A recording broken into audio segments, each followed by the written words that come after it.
Holy shit, y'all, I'm back. Welcome to Reclaim, a podcast for women, by women, on conversations that matter.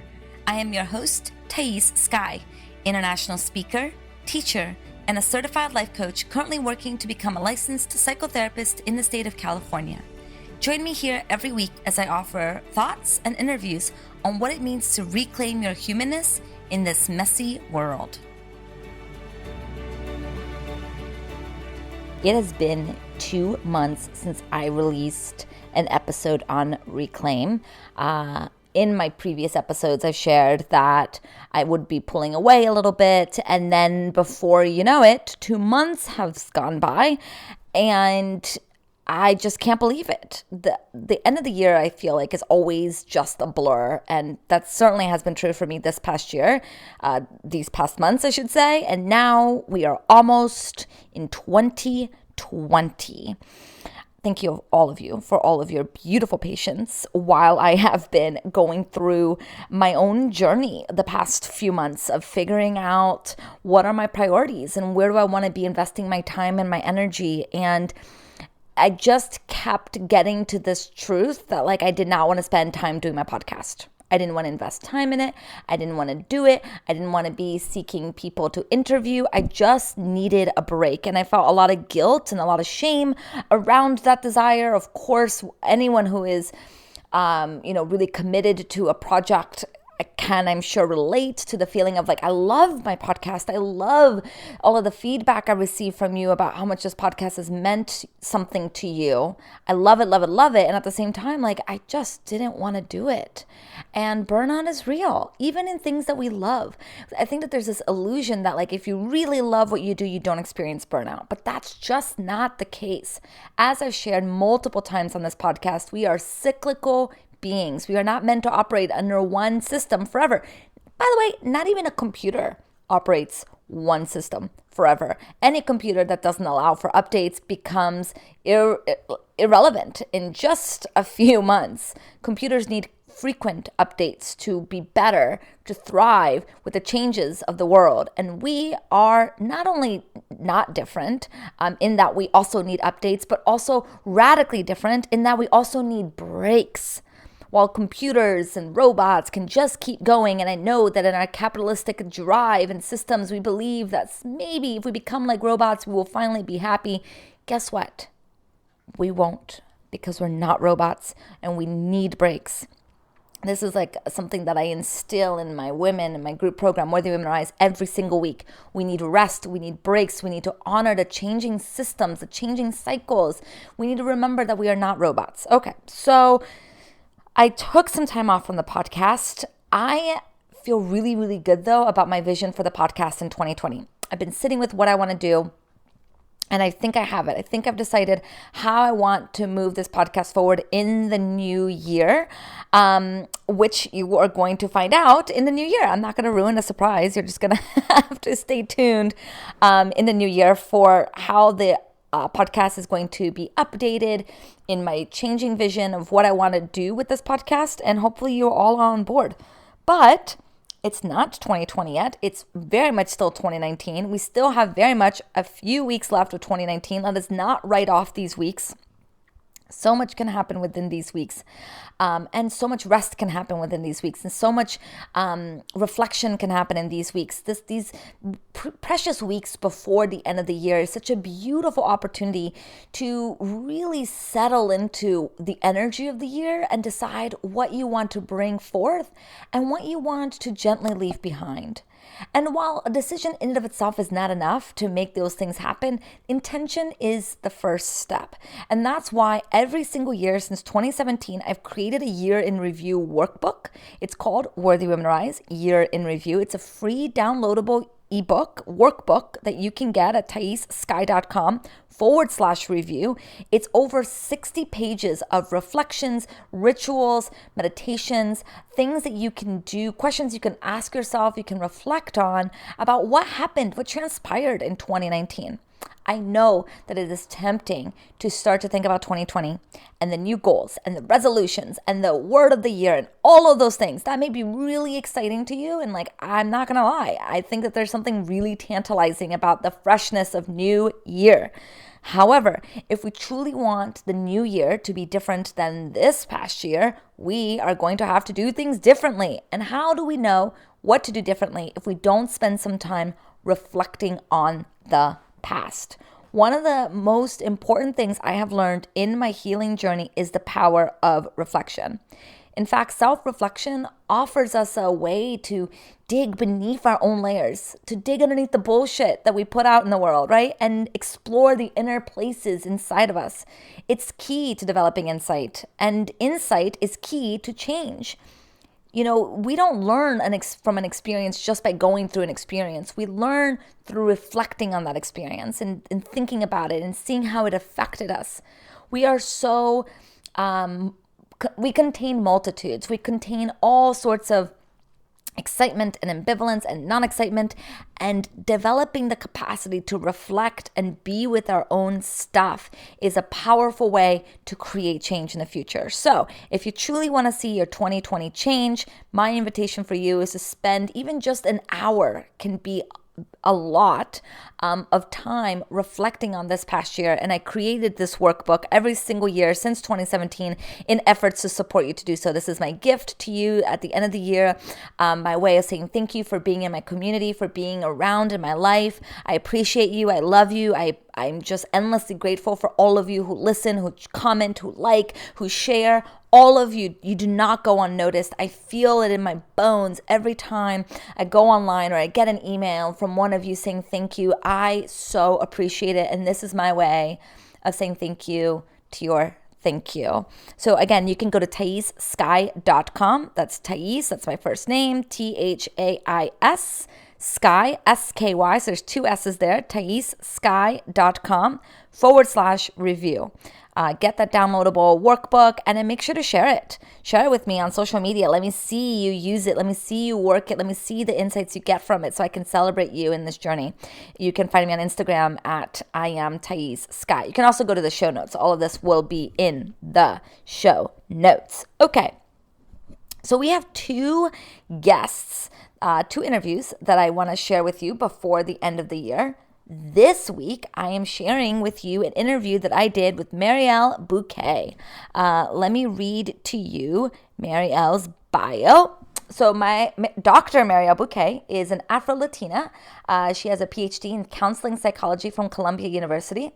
And she is the founder of Cultural Therapy. You can go on Instagram at Cultural Therapy, which is a platform whose mission is to connect racial ethnic minorities to culturally affirming mental health care. This is so important. I love that she does this work. Her clinical research and advocacy work focuses on the advancement of culturally responsive clinical care and on addressing racial health disparities by increasing access points to mental health for people of color. She focuses her free time delivering anti-racism and racial healing workshops through her Patreon community, which you can find at patreon.com/Mariel Buquè. You can also find her on Instagram at Mariel Buquè. That's where I found her, was on Instagram. I am constantly sharing her brilliant insights. Mariel is just such a wise soul, and she shares such important information on healing intergenerational trauma. This is her forte, so to speak, her love, her focus, and the wisdom that she has for us today on healing intergenerational trauma is really, really precious. So I'm so grateful to have Mariel on. I can't wait for you to listen to the episode. You know, this is not my first time talking about intergenerational trauma. I've also talked about ancestral trauma. I've talked about what is trauma. So you can go through the archives so you can see all of the other episodes that I've had on this specific topic. The reason why I keep bringing this topic back is because I think it's really important for us to remember that when we're doing the healing work, when we're going to healers, coaches, teachers, therapists, you know, whoever we're going to for support, that we remember that we're not just healing for ourselves. We're healing for those that have come before us and those that are coming after us. So it's a tremendous, amazing gift, this gift that we're giving the world every time we focus on our own healing, our own self-care, our own attunement, cultivating our own insights, reflecting, etc. And I can't stop driving this point home that we are truly not alone. Relational understandings of the world has been something I've been cultivating in the past year or so. It has helped me so much understand just how our traumas come to be and how our personality is formed. Everything is relational based. And so even our healing has to be relational based. And that means that our healing heals relationships around us. And so that is why I love this topic, and I'm really excited for this interview, as I said a bajillion times. So without further ado, here is Mariel, and as you're listening to her, I want you to really be thinking about, your own access to mental health, your own support system. What does intergenerational trauma look like for you? If you don't know much about your ancestry, I want you to be thinking about just on holding loosely, what do you imagine your great grandparents, your great great grandparents, what do you imagine that they were going through? This is one of the things I love about watching history, like history documentaries. I hated it as a kid, but now, wow, when I watch these history documentaries and I think, wow, my great grandparents lived in that area at that time. This was something along the lines of what they were going through. I don't know their social class. I don't know their occupation, but I can now have a deeper understanding of just the general context in which they were living and how much now that may still be impacting me. So that may be something for you to be thinking about as well as you listen to Mariel. Hello, Mariel. Welcome to Reclaim the Podcast. I am so thrilled that you're here with me today.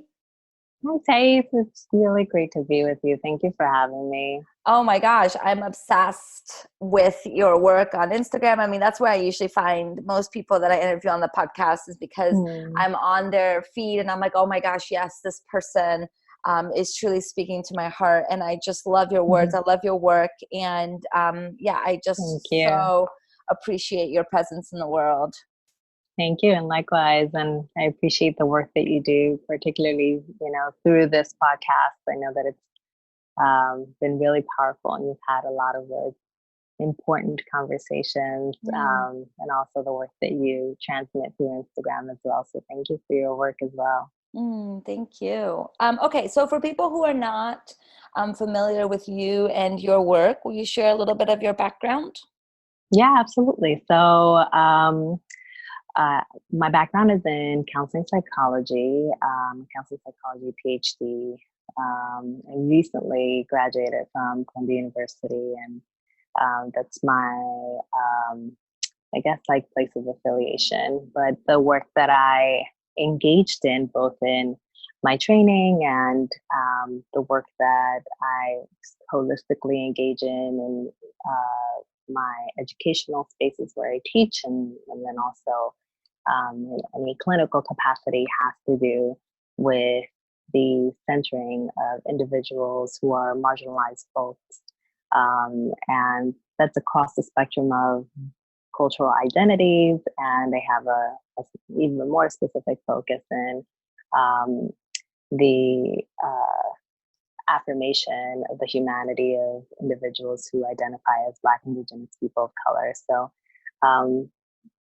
some of my additional specialties have to do with engaging these communities, in addition to any communities that identify as marginalized folks, in the work that is circumscribed around the category of trauma. And I specifically tailor my work in the direction of intergenerational trauma and how it impacts relationships, relationships with people, relationships with spaces, relationships with systems, and relationships with society. So just kind of holistically, that's the scope of my work. I also have created a therapeutic directory, if you may, and space to connect individuals that identify within the community of Black, Indigenous people of color with um, individuals that specifically serve communities of color in the mental health capacities that Mm. they may serve in. So I'm really intentional about this work on multiple from multiple dimensions and multiple layers. So that's kind of holistically where my work is centralized and the stuff that I do, and when I'm not busy Instagramming. I love it. And I'm curious, for you, what drew you into doing the work of tending to intergenerational trauma? Oh yeah, I mean, like this would really kind of go way back into my infancy. The thing is that it didn't like take root until I was into my adult years. But when I was a young girl, at about age 6 or so, I believe, I remember being with my mother at the National Visa Center, where most individuals that are migrants to this country, migrants in the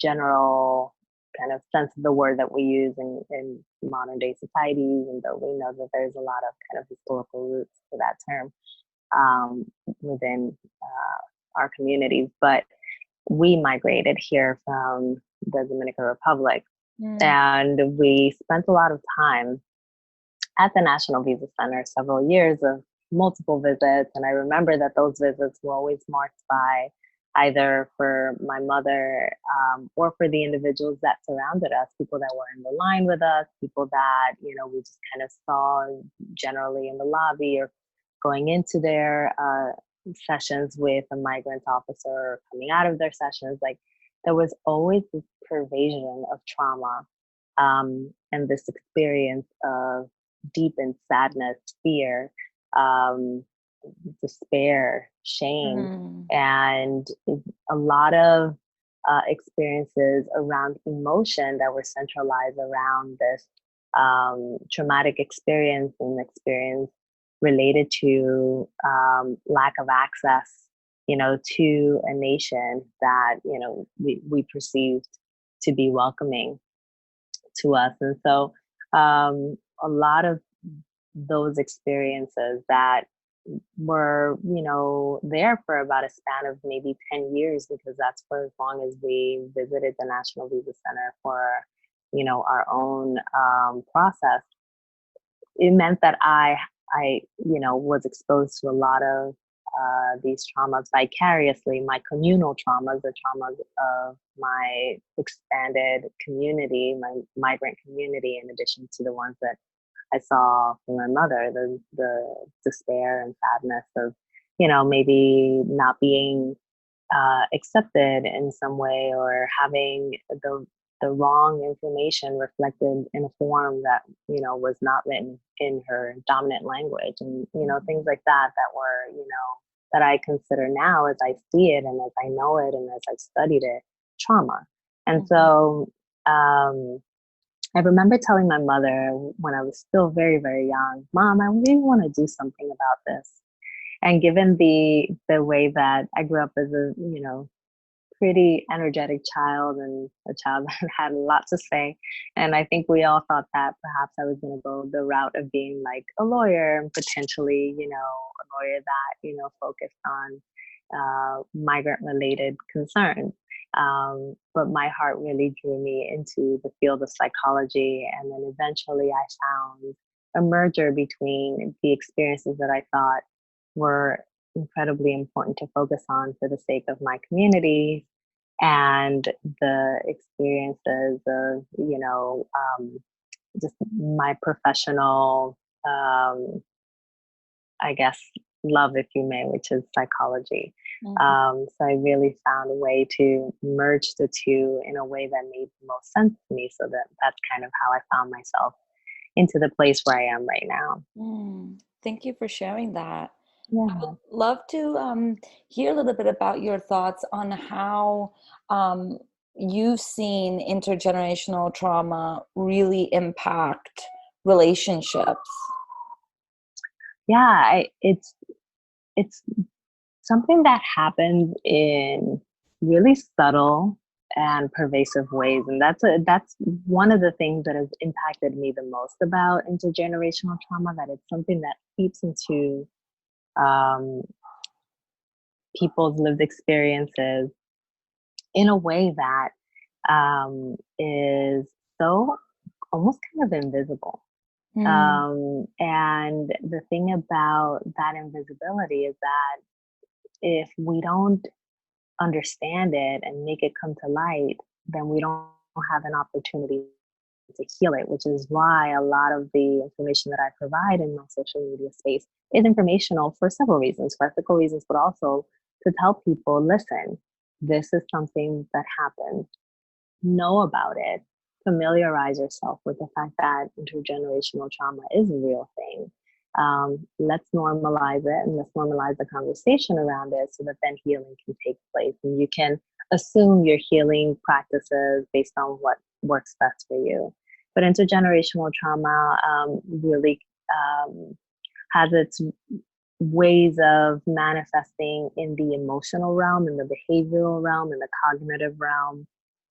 Emotionally, it can mean that a person can be more susceptible or sensitive um, to specific emotions, that they have a hypersensitivity or a hyper arousal that really kind of comes from the transmission of um, that hyperarousal through the previous generation, usually the maternal womb.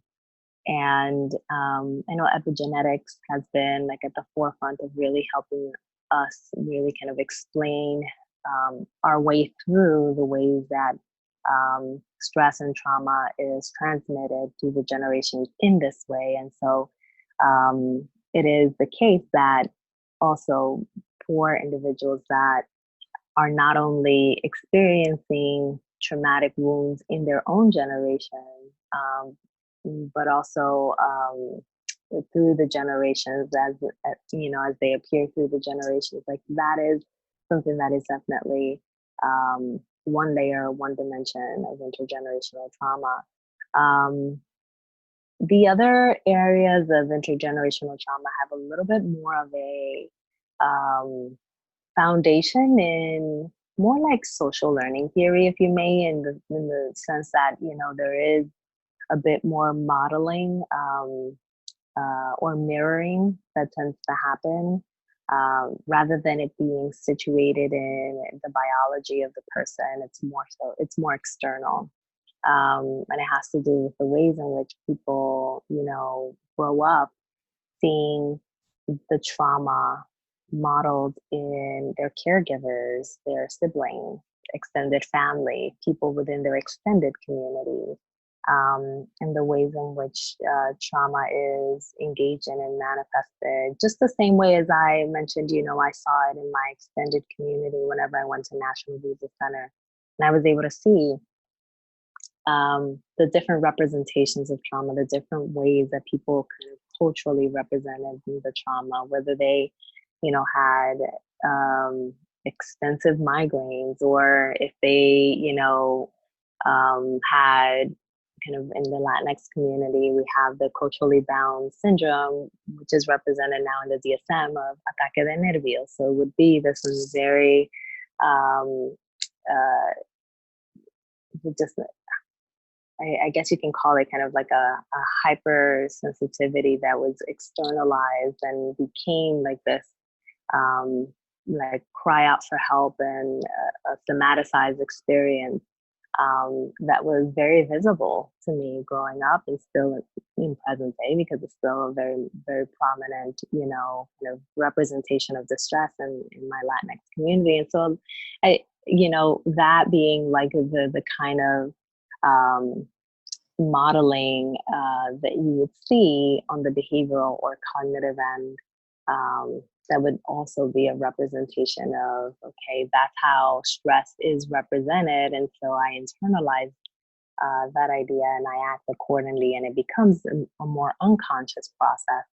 And that's why there is such little understanding and knowledge and visibility around the transmission of intergenerational trauma on these multiple dimensions, because it's a thing that is just kind of there and transmitted either, kind of epigenetically or through behavioral and cognitive mechanisms that become culturally bound or normalized, and we kind of forget that they actually can be contested in some way. Mm. Wow. Yeah, I really hear that. And I think it's really interesting how, something like intergenerational trauma, it's so, I think, culturally accepted for us to take on all of our pain as our own responsibility because it's our own making, and to really sit with this scientific knowing, but also deep body knowing that so much that we carry it isn't ours of this, of this lifetime. It's connected to our ancestors. It's connected to the people before us. And I can't help but think of how liberating this is, and also how tremendously frustrating this is. And, how do you even start the work? Well, that's the thing. It can be frustrating and liberating. I wholeheartedly agree with, those representations of it. I think that an extension of liberation, and that a lot of people talk about now in reference to generational trauma. You can see it in social media where people, can have these sacred moments where they believe that their own healing also transmit to the generations past that didn't get an opportunity to do that healing. And it really expands upon that liberation in a way that is just incredibly powerful. And so, the healing itself can be manifested in multiple methods. I mean, because this is such a comprehensive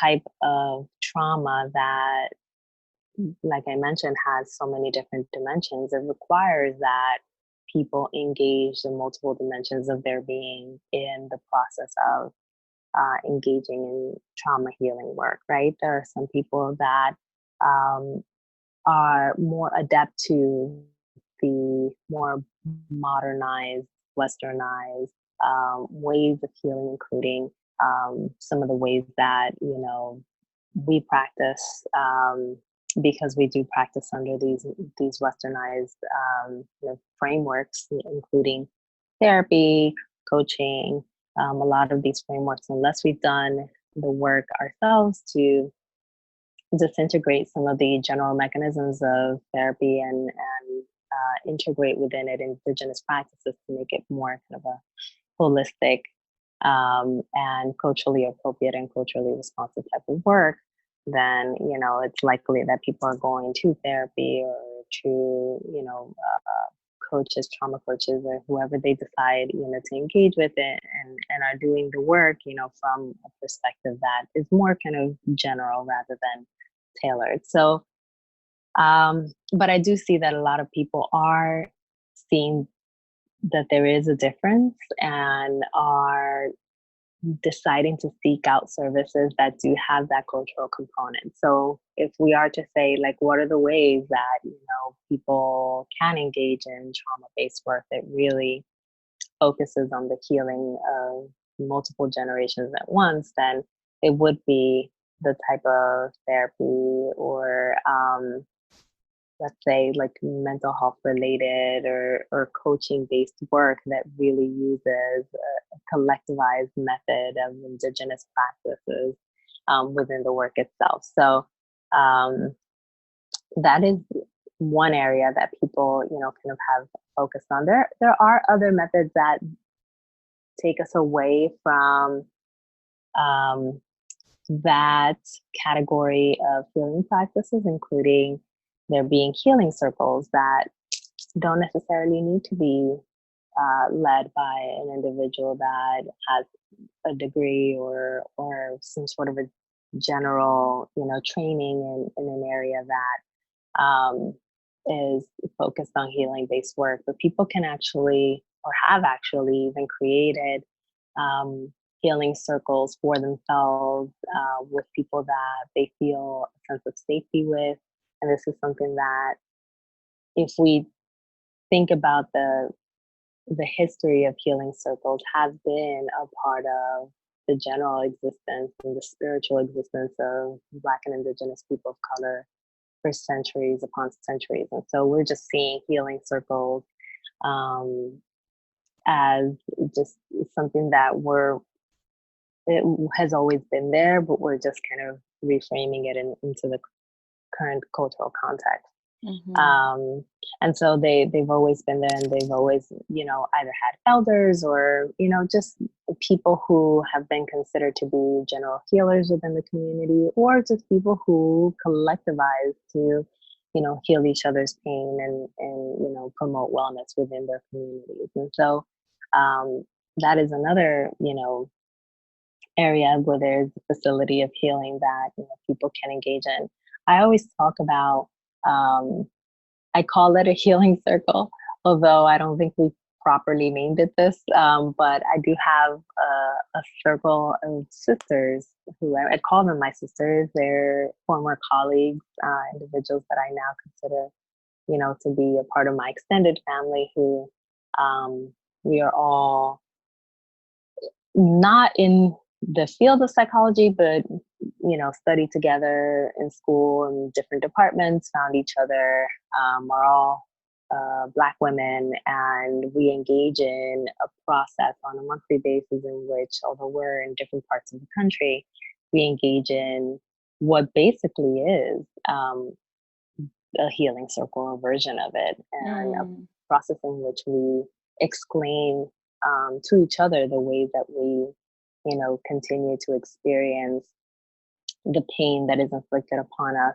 by way of being a part of institutions that weren't necessarily built for us, and that continue to perpetuate traumatic experiences for us in the more insidious ways that institutions can do so. And Mm. so, and in addition to that, just sharing the things that are also part of healing, sharing joy, sharing memes, sharing, funny stories, sharing pain that is related to other dimensions of our lives, and things that really kind of bring in the full humanity and full experience of who we are, so that we can feel like, on a monthly basis, I know that there is at least one space in my life where everything will come together and make a lot of sense for me, and where I will feel incredibly affirmed. And so there is that as well. In addition to other things, I mean, like, some people practice herbal medicine or get into herbal medicine or engage with people that practice herbal medicine for the sake of their healing. And I mean, like, healing is so expansive. It can be very spiritual. It can be, focused on the body, focused on energy work and stuff. I mean, it can be, a lot of these things, if not all, have indigenous roots. And so, if we go back to our indigenous nature and, seek out the ways that for so long we have engaged in healing, I think that there is a lot that we could find there as well. Mm-hmm. I love that. And, as you're talking, it just strikes me what a act of, radical kind of rebellion it is to be reclaiming, in a way, what psychology means and what this research means. Because I know that you're well aware, and maybe some of the listeners are also aware. Hopefully, if you're not aware of this yet, you will be very, very soon. But psychology was really founded on whiteness, all of Mm-hmm. the and patriarchy, like Mm-hmm. all of the people that we study in psychology, not all, but the founders are all white and Mm-hmm. mostly men. And so I would love to hear your thoughts on um, how you've navigated something that is patriarchal and white, and kind of formed it into something that's so truly healing and liberatory for Indigenous Black people of color.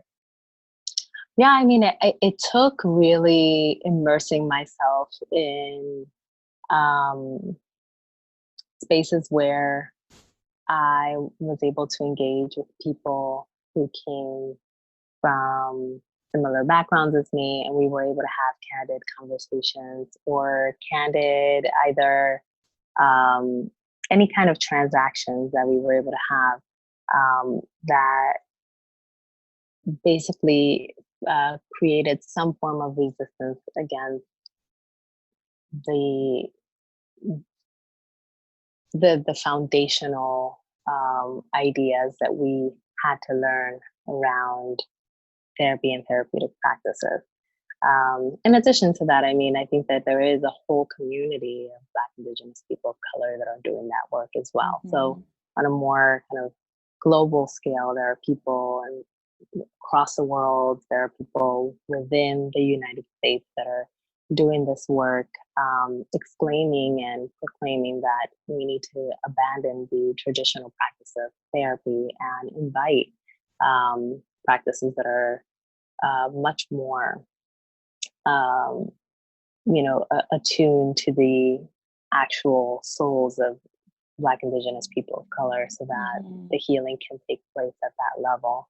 And we honor their existence and their existence as either a current or present ancestor or past ancestor. And so I like being able to um, immerse myself into that world gave me not only the solace that I needed as a person existing in this practice, but also it opened my eyes to what I now know should be the actual approach that we need to have in our practice. And this spans the work of like every person that is engaging in this kind of practices, not just individuals that identify within the identities that I hold, but individuals that are sitting in a chair as a professional in the space of mental health.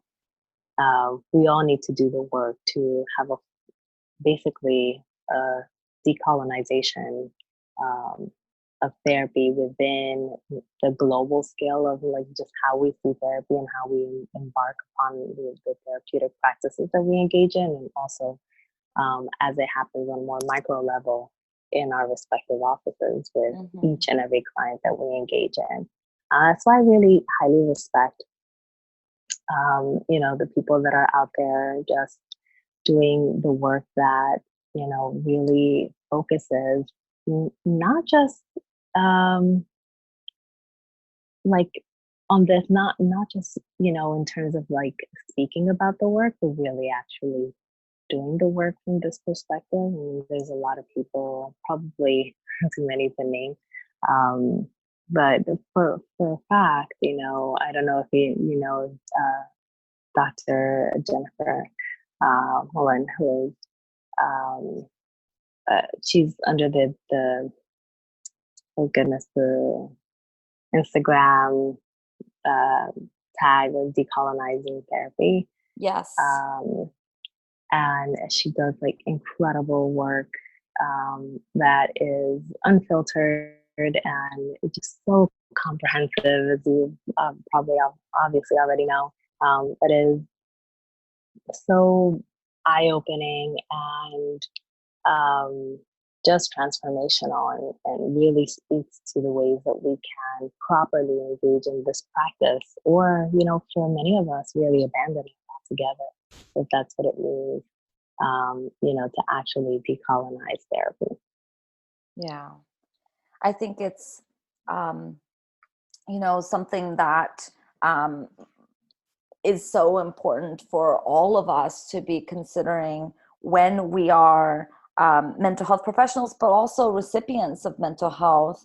Is the person that's sitting across from me taking in, all of the variables of my life and incorporating that into the work? Or am I leaving again and again feeling like it's me against the world? And Mm-hmm. I'm responsible for, all of my problems. Not to say that we're dismissing responsibility, but there are certain things that because of the identity we carry, we are going to experience, like you've been talking about and like I've talked about in this podcast forever, like marginalization and oppression, because we live in these systems that were created as such. And so if our Mm-hmm. therapist isn't taking that into consideration, even if we're like not talking about decolonizing therapy, we're keeping it super simple of like just integrating these complex identities into talk therapy, that alone I feel like is so important, and for many people very, very radical. Mm-hmm. Yeah, and for many people it's it's like I as a professor, I work with incredible students who I'm always so proud of the work that they do, and it's remarkable to be in a room with them, and I've also had the experience of either when I was a student or, in my time, also co-leading a course or something, where the idea of really integrating a person's full humanity by way of their cultural identities and experiences that stem from them, was so far-fetched and so out of a person's idea of what this work needs to look like, that there was an immense amount of resistance. And it was just really remarkable to see how unwilling, some people, even in the identity of therapist and in the identity of a helping professional, would be unwilling to take the very first step of recognition that a person's humanity,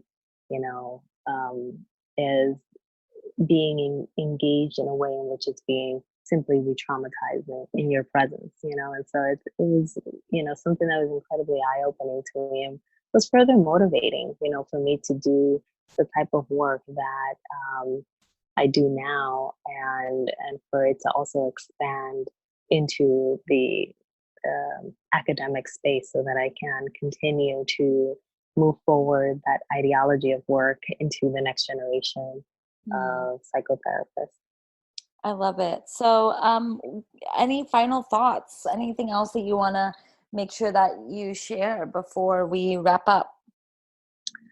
Yeah, I mean, I think mostly that I'm hoping that people can understand that although we've talked about the complexities and the dimensionality behind intergenerational trauma, that doesn't necessarily disqualify it from being something that we can heal from. If people do understand that it is a possibility to find a way to heal the trauma in our generation for ourselves, for individuals that have come before us and the ones that will come soon after us. And so I'm hoping that, this can be a conversation that can be educational, but also motivating for people to also see themselves as having the possibility of reclaiming their humanity despite what, is going on in society currently and has gone on in the past and will in the future, and that we can see healing as a possibility. I love it. And like I said before, I really appreciate your work and your Mm-hmm. perspective. And I'm Mm-hmm. grateful for your voice and for having you on this podcast. And I'll make sure to add in the show notes all of the things, all of the links, so that people can easily Mm-hmm. find you and can find you Wonderful. on Instagram. Thank you so much. And thank you for having this conversation with me. It's been really delightful, and I'm always happy to talk about something that I'm deeply passionate about. So I appreciate the space to do that.